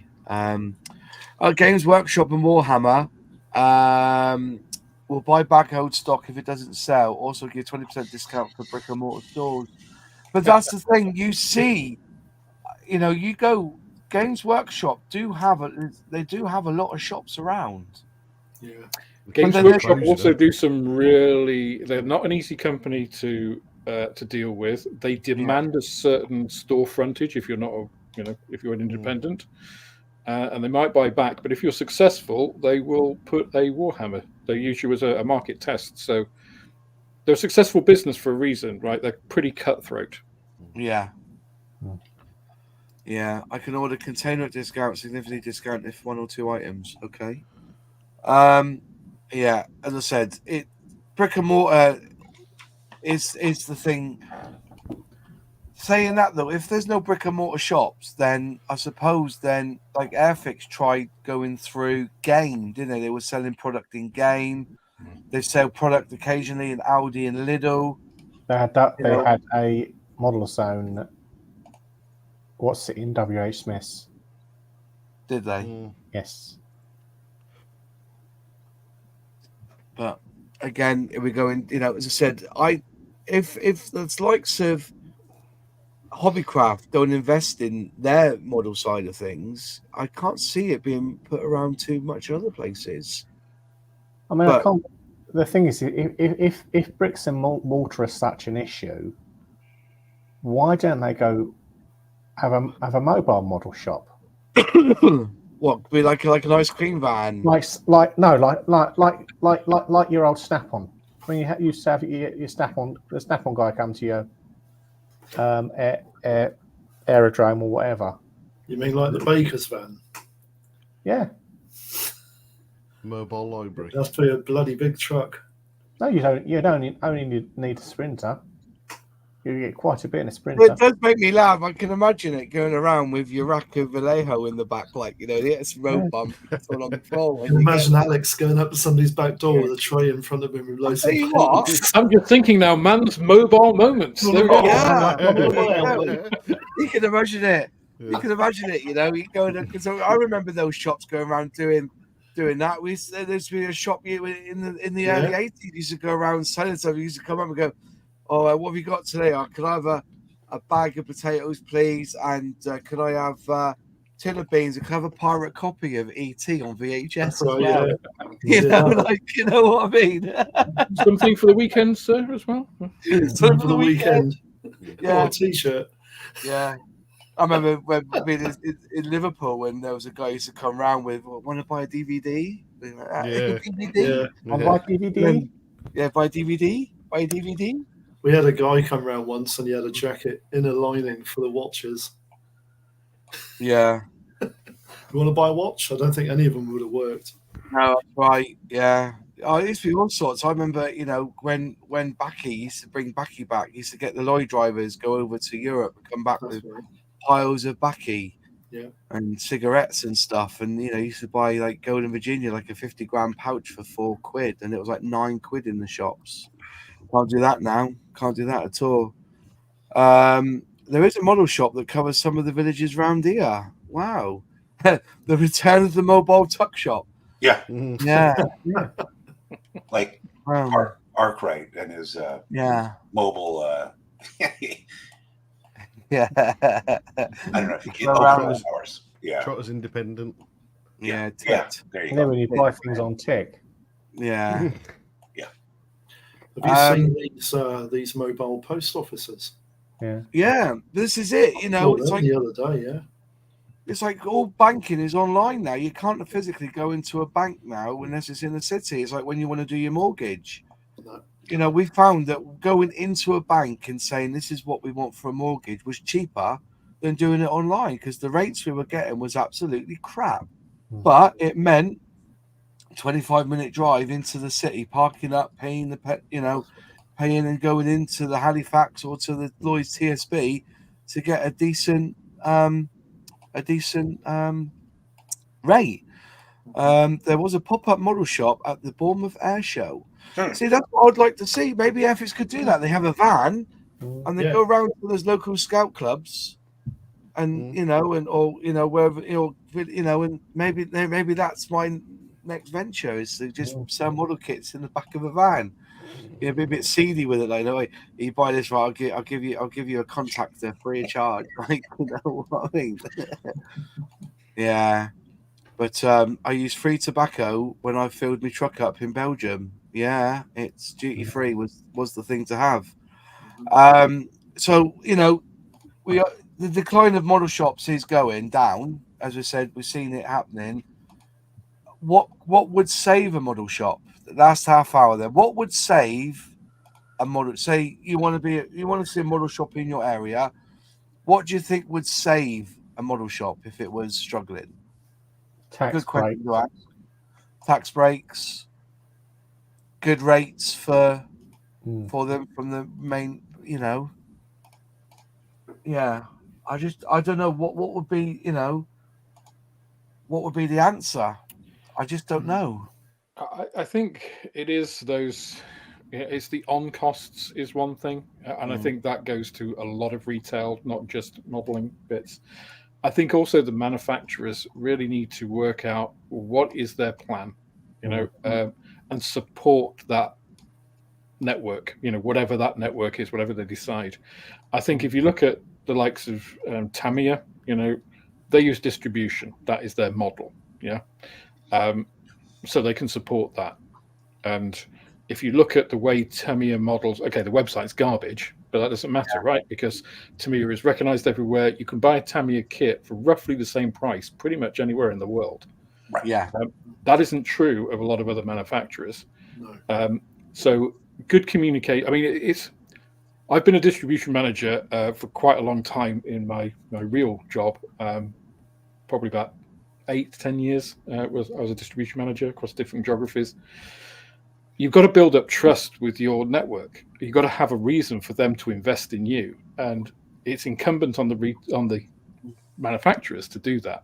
Whether they are manufacturers or importers, that is their job, right? To get you as a retailer to choose their product over others, and make it as easy as possible for them to do business. It is not easy to do business, for instance, with Hornby. Hornby is the most difficult company to do business out of any of the ones I do. Revell is actually very easy. I think I've mentioned this before.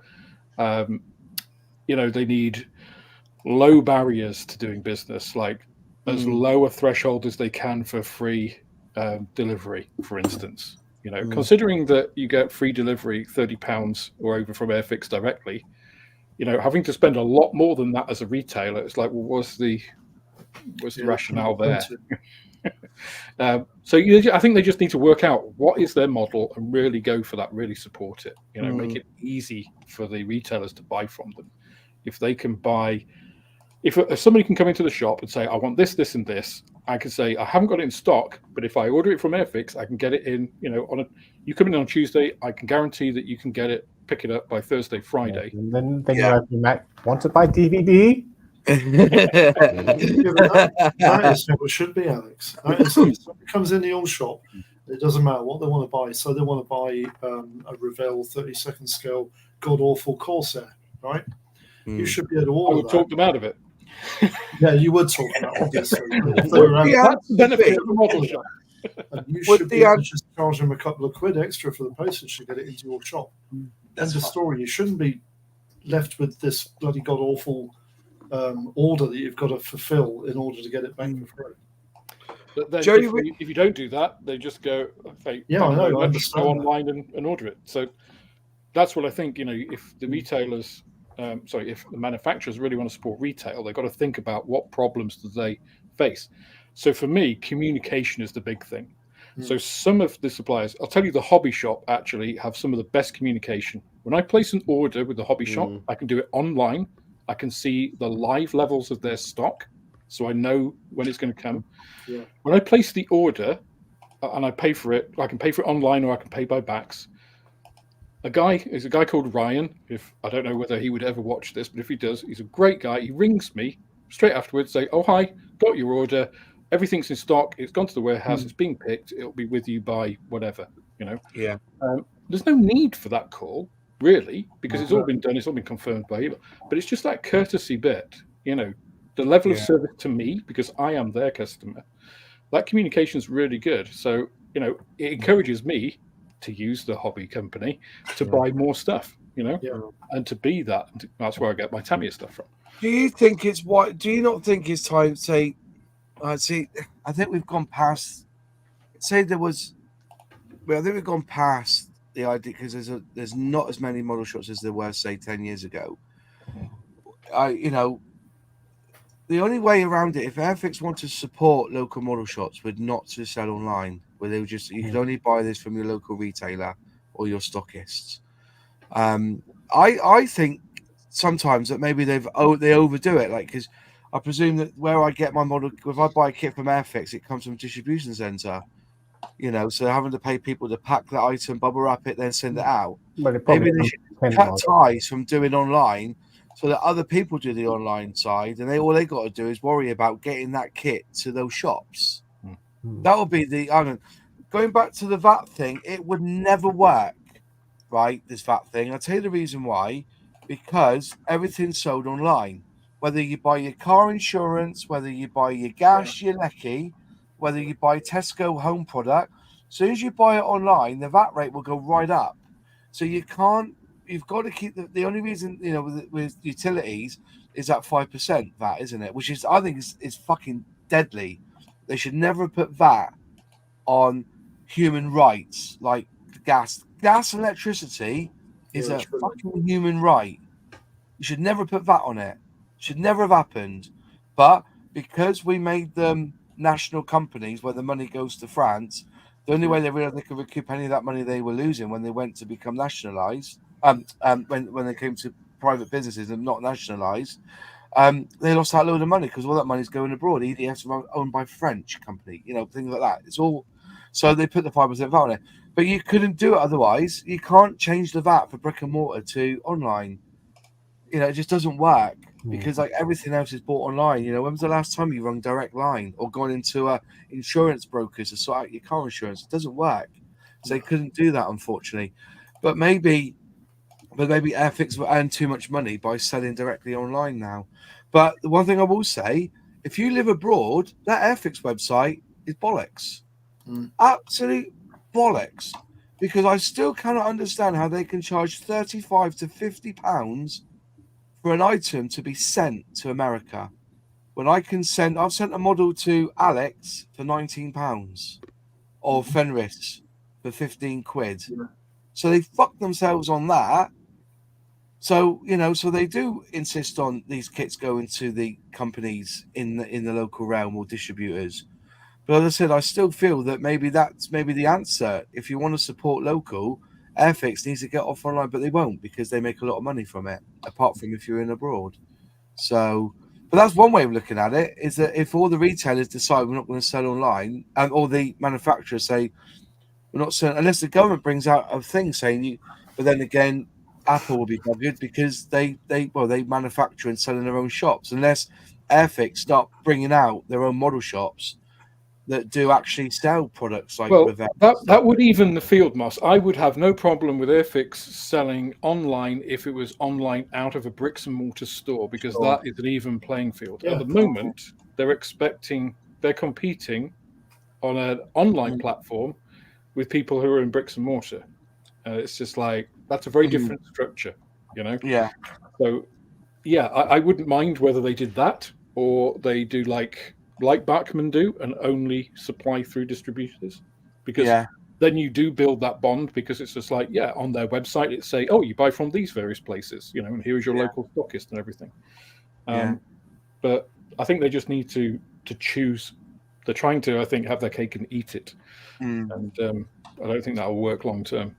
But as I said, I've heard people say, "Oh, where's my kit? Where's this? Where's that?" And I said, "I'm in the same boat. I'm waiting for mine as well." Yeah. You know, and Airfix aren't set up to support an online shop business in that way, in the way that, you know, people expect from the likes of Amazon. So either they have to invest more people to support that, otherwise they're going to start getting a bad reputation from that, or worse reputation, or whatever it is, I don't know, or, you know, go the other way and support distribution. But I think they do need to choose. Yeah, I think poor commentary. Sorry, it might be the European Union that put that on. The same as not owning the railways, but that 5% should be gone.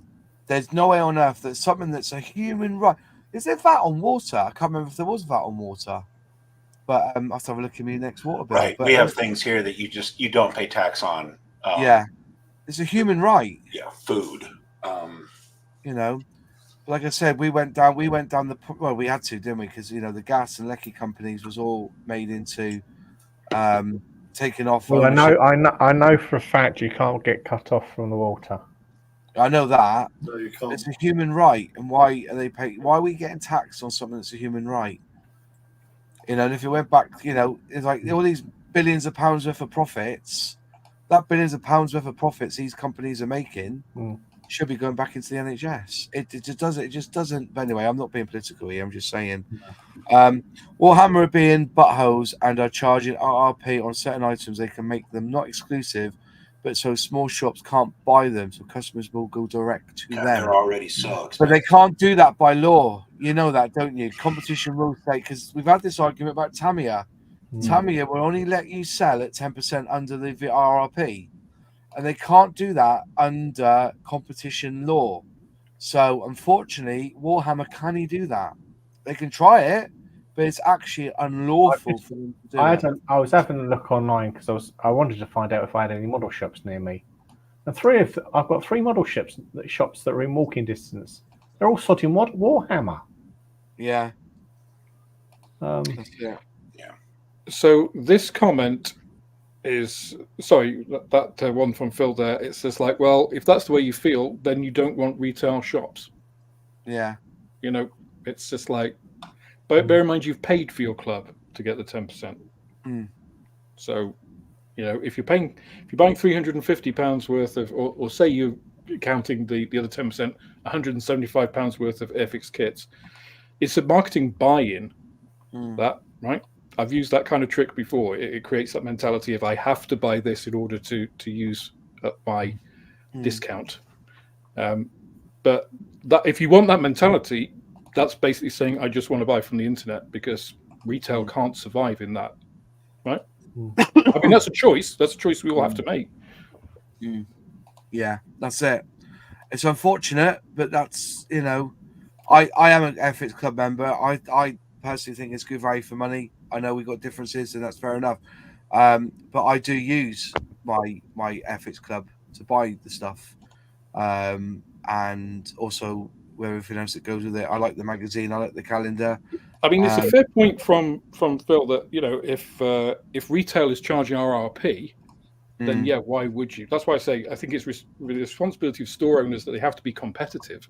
Yeah. Otherwise, why go in the shop if it's just oh yeah, you can physically see the stuff, but it's more expensive than everywhere else. It's like, well, that's not enough. You have to be competitive with those prices and have some sort of value add, whatever that is. Yeah, but there's something else. There's something else that you mentioned, Alex, about the fact we were talking about that Corsair. Revell are never going to dissuade a customer from buying that kit, but a reputable shop owner would. Yeah, I think I've mentioned before, I've segregated the Revell price list. I actually went through ScaleMates and went through every single kit and put when it was tooled. I won't buy half of the list, basically. So I only have in my shop stuff that I could stand by somebody opening the kit and building it in front of me. If they open that Corsair, I'd be embarrassed, Yeah. Well, most of those warbirds are terrible, aren't they? Yeah. Yeah. If somebody knows what they're getting into and really wants it, sure, I'll order you a Corsair. Right. And you have my sympathy. Just watch his video first.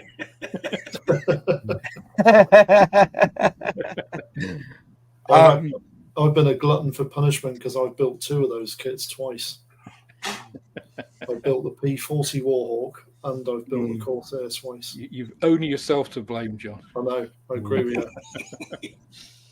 Well, folks, it's been quite an in-depth conversation about model shops tonight. You've heard a lot from the horse's mouth on what it is like to own a model shop. I'd like to get somebody like Wonderland Models in and tell, and if they're listening or watching, if there's a model shop out there, like to come on and have a chat to us about running a model shop as well. They're quite willing to come on for another chat with us. I'm going to say if there's a model shop, if I go somewhere and there is a model shop, I will get out 5 or 6 crisp £10 notes and give them money for stuff. Obviously, I would.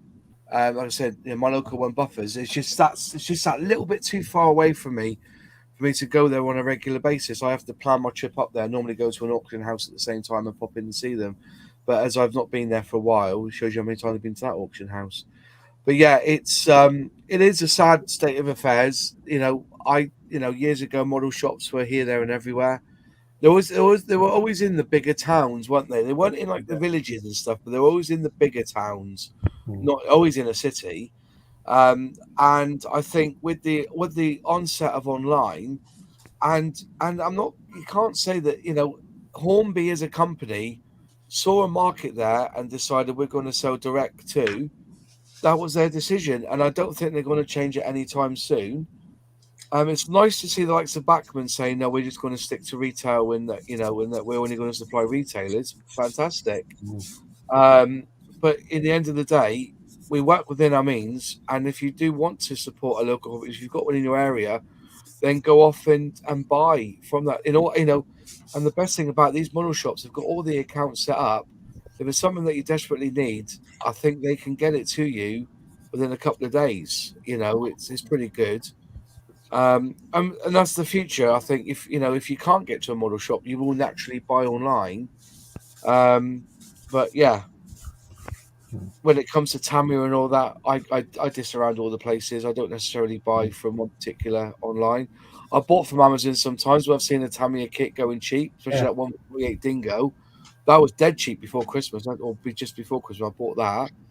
But yeah, I think the local shop is where it's at if you want to be that way. And if you can't, you have to buy online. But go to a reputable online shop. I'll tell you what would be even better is if you find an online retailer that does have a brick and mortar shop with them. That's the answer, I think. If they have a brick and mortar shop, then buy on. If they got an online shop with it, buy from them. Don't just buy from those who just run on electric and a warehouse. Or we used to call it. You could run this place on a phone box, because you would ring them up and we've got it. You can't go and collect it. You can run it on a phone box and contact a retailer to send it directly to them. That will be the answer. I don't think Airfix will do that either. I've never asked Alex actually, but do you have a purchase model for your shop as well to purchase things online? Sorry, a purchase? A method of buying things online through you. Have you got get in touch through the shop. We've got the online web store, Man's Model Moments. modelmoments.com. I don't have everything on there, but you can drop me a message. Again, I can order pretty much anything, pretty obscure stuff, like everything from Airfix to Zokamura, basically. Because it is impossible to get, going back to Moss's original point of the wide range. Unless you are Hannants, you're never going, and you need a warehouse to put in, hundreds of thousands of pounds worth of stock. You're never going to have it all right there. But a lot of retailers, myself included, will have access to be able to do that. So you can kind of just get in touch and ask that, including secondhand stuff, Yeah, that's it. So it's online is, and also Alex is a one-man band, so he hasn't got the time to put every single thing online that he has in his shop, because it's not easy. Doing product online isn't easy. It really isn't. For me, I sell on eBay, and it can take me, after taking the pictures and everything and getting all the information, because on eBay there's about 30 boxes you've got to fill in now, and they ask you to, in certain people, you've got to fill them all in. It takes 7 or 8 minutes to do one product. If you've got 100 products, that's 700 minutes. It's never right. It takes about 10 or 15 minutes to put something on the web store compared to 10 seconds to write a price and put it on the shelf. So because you have to have the the IBAN number and all these different things. Otherwise, interesting point, Google Ads won't list your stuff. It'll deprioritize your thing, so you won't appear in searches if you don't have all of that information on, like the harmonized system code, even though you're not shipping outside of the UK. So this is why companies like Jadlam, like Hannants and stuff that have people that can just do the website 100% are much better geared for that, because that's all they're doing. Right? If anybody wants to offer their services for free to list stuff on the website, I'm very happy to accommodate you. John Alex has got his plane ticket and he's ready to come, aren't you, mate? You got your bags packed to come in. That's right. No, I've bought from Alex. So John Alex has very kindly bought. And it did cost a lot in shipping because he bought some very large things. It was worth it, and it got here in like 3 days. I was amazed at how quick the stuff got here. And, it was a very nice short trip for you, Alex, wasn't it? He put it all in a carrier bag. It came in a suitcase. Not the little Tata bag. Seen in the wild. Better service and definitely get on over and check out his website, because he's got pages and pages of models. So, George Davis, I think it's quite true. I totally get this. This is where the hobbycraft could fill in the void if model shops aren't in your area and there is a hobbycraft. The little store is so important for getting and keeping people in the hobby. It's probably not worth it for Airfix, etc. over short-term profit, but in the long term, But as I said, they go into a lot. Airfix are going to a lot of scale model shows now, showing off their wares. Remember, they don't sell at these shows; they just show off. And if you see something you like, probably another model who's selling it. It's got it there on his stand. But anyway, folks, that's it. It's nearly 10 o'clock. We're a little bit early finishing, but I think we've gone through a lot tonight, and appreciate everyone who's watched. I think we had up to 220 people at one point watching this, so we're gaining ground. We're hopefully trying to get there. I want to put an invite out that if there's any other YouTubers on YouTube with a good subscription or need some extra help with their subscribers and stuff and want to come on and have a chat with us, we've got room for 10 on here, I think it is, or was it 12? You're quite welcome to email me, and I'll go over your channel, and then I'll put your name to the other guys here, because it's a democracy here, and we'll get you on. And if you want to come, you don't have to come on every week. It'd be good to have a mixture. And remember, I do host this, but the idea is to encourage you all to watch and to subscribe to these. They put a lot of time and effort into their channels, and and give them some support and some love. Anyways, thanks all, folks, and we'll see you next Monday at the same time. I'll find something to speak about. It's something random. Something will happen in the week, and we'll discuss it. But have a good week, folks, and support your local YouTubers. Take care, all, and goodbye. Cheers, guys. Bye.